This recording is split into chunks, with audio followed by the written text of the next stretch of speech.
বল করে উইকেট ফেলে দিতে পারো, তাহলেই হবে। এইবারও ইলেকশনের ছক্কা মেরে দিও।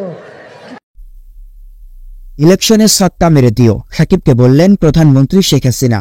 মাগুরা 1 আসনে প্রথমবারের মতো আওয়ামী লীগ মনোনীত প্রার্থী হয়ে জাতীয় সংসদ নির্বাচনে অংশ নিয়েছেন সাকিব আল হাসান।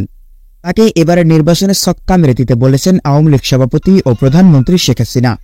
মঙ্গলবার 2রা জানুয়ারি বিকেলে ফরিদপুরের সরকারি রাজেন্দ্র কলেজ মাঠে আওয়ামী লীগের নির্বাচনী জনসভায় প্রার্থীদের পরিচয় করিয়ে দেওয়ার সময় প্রধানমন্ত্রী একথা বলেন। প্রধানমন্ত্রী বলেন, আমাদের একটা রত্ন আছে, এই রত্নটা ক্রিকেট রত্ন। মাগুরা 1 আসনে আমরা এবার নমিনেশন দিয়েছি সাকিব আল হাসানকে। সে বলেছে বক্তৃতা দিতে পারি না। আমি বলেছি বক্তৃতা দেওয়ার দরকার নেই, তুমি শুধু বলবা তুমি ছক্কা মারতে পারো আর বল করে উইকেট ফেলে দিতে পারো, তাহলেই হবে।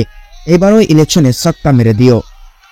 পালিতা ইউনিয়ন ব্যতীত বাকি জায়গা সেখানে আমরা এবার নমিনেশন দিয়েছি সাকিব আল হাসান।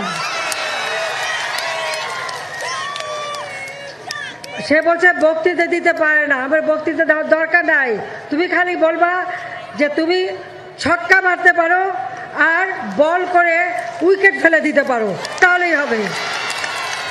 এইবারও ইলেকশনের ছক্কা মেরে দিও। এর আগে বিকেল 3:13 জনসভা স্থলে শহরের রাজেন্দ্র কলেজ মাঠে পৌঁছান প্রধানমন্ত্রী শেখ হাসিনা। জনসভায় মাগুরা 1 আসনে আওয়ামী লীগের প্রার্থী ক্রিকেটার সাকিব আল হাসান, মাগুরা, রাজবাড়ী ও ফরিদপুর জেলার সব আসনের আওয়ামী লীগ প্রার্থী সহ কেন্দ্রীয় নেতৃবৃন্দ উপস্থিত ছিলেন। এর আগে দুপুর 1:55 প্রধানমন্ত্রী শেখ হাসিনা ফরিদপুর পৌঁছে সার্কিট হাউসে আসেন। সেখানে মধ্যভোজ ও বিশ্রাম শেষে বিকেল 3:13 সরকারি রাজেন্দ্র কলেজের জনসভায় যোগ দেন। জনসভা মঞ্চে ওঠার সঙ্গে সঙ্গে নেতাকর্মীরা তাকে স্লোগান ও অভিবাদন দিয়ে বরণ করে নেন।